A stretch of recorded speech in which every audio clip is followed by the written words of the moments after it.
Wow, okay, this is a really terrible camera angle. Hey guys, it's Rachel. Welcome back to my channel. Today's video is going to be kind of like a story time. Actually, I guess it's not really kind of a story time. It is a story time video. I am looking at my picture wall and it's driving me nuts because all my pictures are falling off and I need to fix that. Anyway, today, if you can tell by the title of this video, is my diabetes story and how I was diagnosed and what happened afterwards. So we'll start from the very beginning. When I was 15, I believe I was 15, it was right after Christmas. Over the summer, we slowly noticed that something was wrong with me, and my grandmother actually told my mom, and she's like, I think something's wrong with Rachel, and my mom was like, oh, she's fine, like, she is over dramatic all the time, and you know, I always see her bounce back afterwards. She'll be okay. And my grandma was like, no, I think there's something really wrong with her. And my mom's like, well, if it gets worse, we'll have her checked out. And then that October, I believe it was October or November. Actually, it might have been November. Like late November, early December, I went to the doctor's. And it was one of my newer doctors who doesn't work at that doctor's office anymore because of reasons that you will now know. But, so we went into the doctor's office and she diagnosed me with mono, which I still to this day don't actually know if I had or not. But she diagnosed me with mono, and the next day we had to go to my dance team coach because I was on the dance team in high school and we were competitive, and we had to go to my coach and tell her that I couldn't compete until February, which really sucked because I only got to go to one competition that year, which was states. So yeah, I was not very happy about that. The whole month of December, I had to sit out rehearsals, I had to sit out competitions, and it sucked. I hated it. Christmas came and went, and it was really bad because the more that I progressed to get sick, the more thirstier I was, the more I had to go to the bathroom, the more like down, and like I felt like I had this head cold even though I wasn't showing the symptoms, but my head was all like, it felt stuffed, and it was really weird.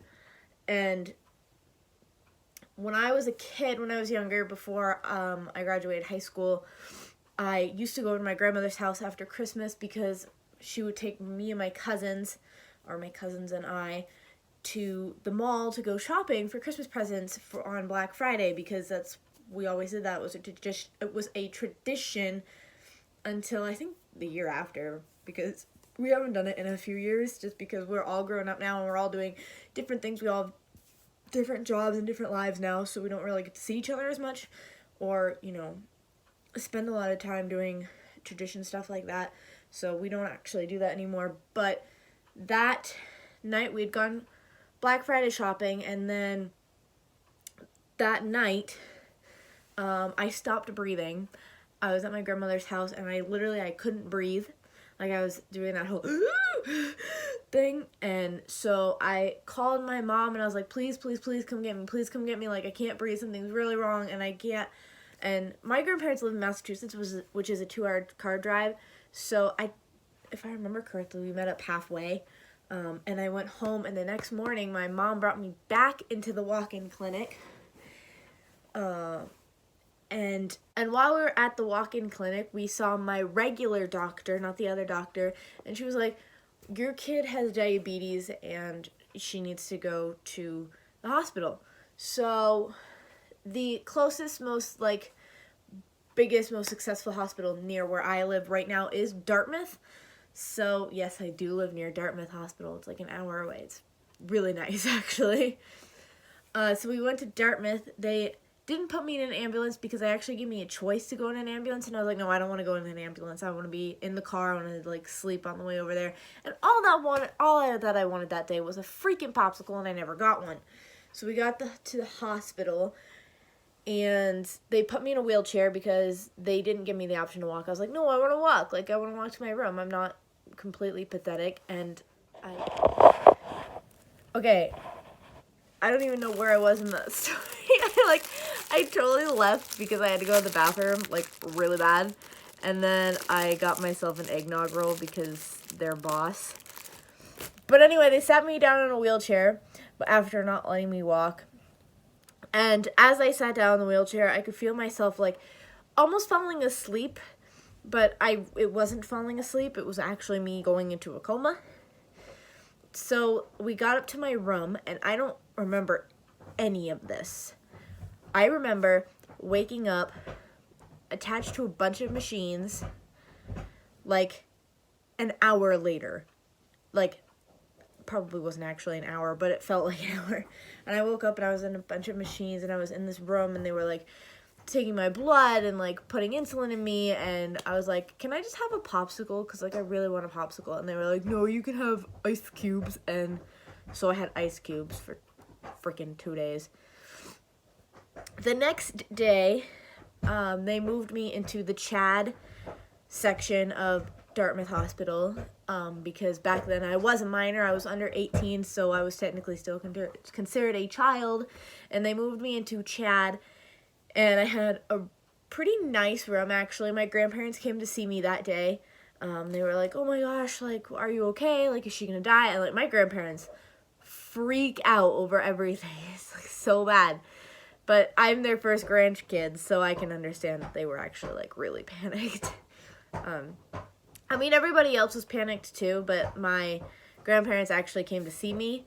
Everybody else was just on the phone like a lot. So, yeah, and then that day at about 6 o'clock p.m., after being filled with insulin and being stabbed several times and me having several crying breakdowns because it was horrifying to me that I almost just died, they said, do you want to eat? And I was like, yeah, I do. I've been wanting to eat for 2 days. So they came in and they gave me this bowl of SpaghettiOs with a bottle of Dasani water and I think some Jello or something like that. I don't remember. But it was the best bowl of SpaghettiOs I've ever eaten in my life because I hadn't eaten for 2 days, and I think that's why it was the best bowl of SpaghettiOs I've ever had in my life, because I hadn't eaten in 2 days. It was amazing that yeah.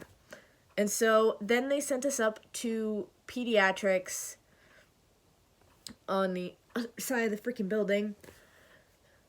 And that's where I met my doctor that I had up until recently, because up until recently I was pediatrics until I turned 22, and then they kicked me out. But that's where I met my doctor, 2 of my doctors, and we had talked about like dietary stuff. And for the first few days, I got to go home. I was released from the hospital. I got to go home, but for the next following few days, I had to keep going back to the hospital to get my stuff together or whatever. And then after a while, it was a month. I had to see my doctor every month. And then after that was every 3 months. And that's what it's been ever since. And yeah, I am still not very good at my diabetes. But personally, I want to take the time in this video to thank the doctors at Dartmouth for what they did for me, because if it wasn't for the doctors at Dartmouth, I'd be dead right now. So, or in some sort of coma. Or who knows, I might have been able to come out of that coma. I don't know. But I'm just grateful that I didn't die. And yeah, that's my diabetes story. I didn't even eat this eggnog roll because I was too busy explaining my story.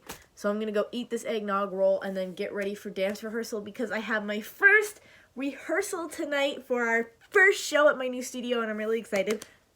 And yeah, so that's my theme video for this week. I hope you guys enjoyed, and I will see you guys on Friday for a vlog and on Monday for a new theme video. And Monday's only going to be the 25th. It's not even going to be December yet. I just want to start making my Vlogmas videos. Like, yeah. But anyway, I'll see you guys later, and I love you all.